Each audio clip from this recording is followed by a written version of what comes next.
Cataract classic రెటినాలకు world class treatment ఇప్పుడు మన బీరంగూడలో అమెరికన్ లేజర్ ఐ హాస్పిటల్స్.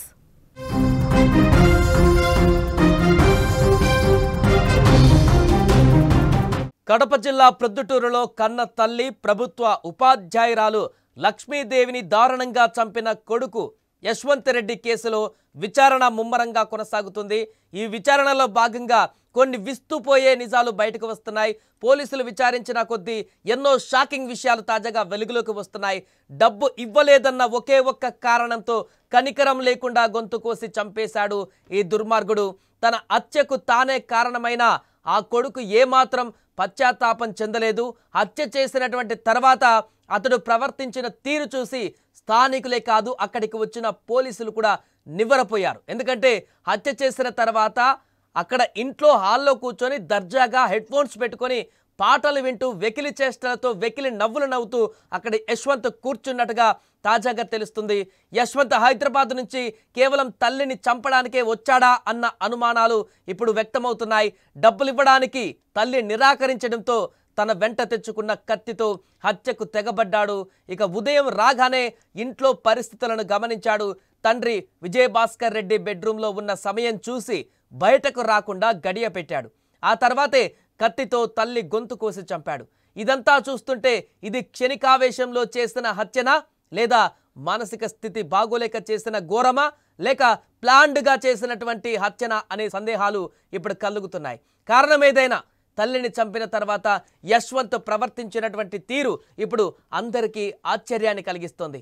తల్లిని దారుణంగా హత్య చేసిన తర్వాత మృతదేహాన్ని ఈడ్చుకు వెళ్ళి కాంపౌండ్లో పడేసినటువంటి యశ్వంత్ లోపలికి వచ్చి తాళం వేసుకున్నాడు.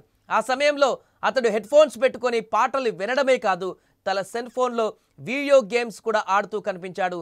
కన్న తల్లిని చంపిన తర్వాత కూడా ఏమాత్రం పశ్చాత్తాపం కానీ లేకుంటే ఏదైనా బాధ కానీ ఏదీ లేదు. నవ్వుతూ సాధారణంగా వ్యవహరించిన అతడి క్రూరత్వం చూసి అక్కడికి వచ్చిన పోలీసులు సైతం విస్మయం వ్యక్తం చేశారు. మానసిక స్థితి సరిగా లేకపోవడం కూడా దీనికి ఒక కారణమై ఉండవచ్చు అనేటువంటి కోణంలో కూడా పోలీసులు విచారణ చేస్తున్నారు. ఇక నిజానికి పోలియో బాధిత అయినటువంటి లక్ష్మీదేవి కాళ్ళు సరిగా లేకపోయినా కూడా ఆ లోపాన్ని అధిగమించి కష్టపడి ఉపాధ్యాయురాలి ఉద్యోగాన్ని సంపాదించింది. భర్తకు సరైన ఉపాధి లేకపోయినా లక్షలు ఖర్చు పెట్టి కొడుకును చదివించింది. అంత కష్టపడి పెంచితే తనను చంపుతాడని కలలో కూడా ఊహించలేదు ఆ లక్ష్మి. ఉద్యోగం లేని కొడుకును గత 4 ఏళ్లుగా వేలకు వేలు పంపి పోషించినా కూడా ఆ కన్న తల్లి ప్రేమకు, ఆమె చేసిన త్యాగానికి యశ్వంత్ ఇచ్చిన బహుమతి ఇది అంటూ స్థానికులు, బంధువులు కూడా ఆవేదన వ్యక్తం చేస్తున్నారు. ప్రస్తుతం యశ్వంత్ను పోలీసులు విచారిస్తున్నారు. అలాగే నేడు లక్ష్మికి అంత్యక్రియలు కూడా అక్కడ జరగనున్నాయి. ఇక లక్ష్మి మృతి చెందిన వార్త తెలిసిన తర్వాత నిన్న ఆమె తోటి ఉపాధ్యాయులు కానీ స్కూల్లో పనిచేసినటువంటి మిగతా టీచర్స్ అందరూ కూడా చాలా బాధతో కన్నీటి పర్యంతమవుతూ అక్కడ ఇంటికి చేరుకున్నటువంటి దృశ్యాలు కూడా కనిపించాయి. ఇక పోస్ట్ మార్టం తర్వాత ఈరోజు అంత్యక్రియల ప్రక్రియ కూడా కొనసాగనుంది.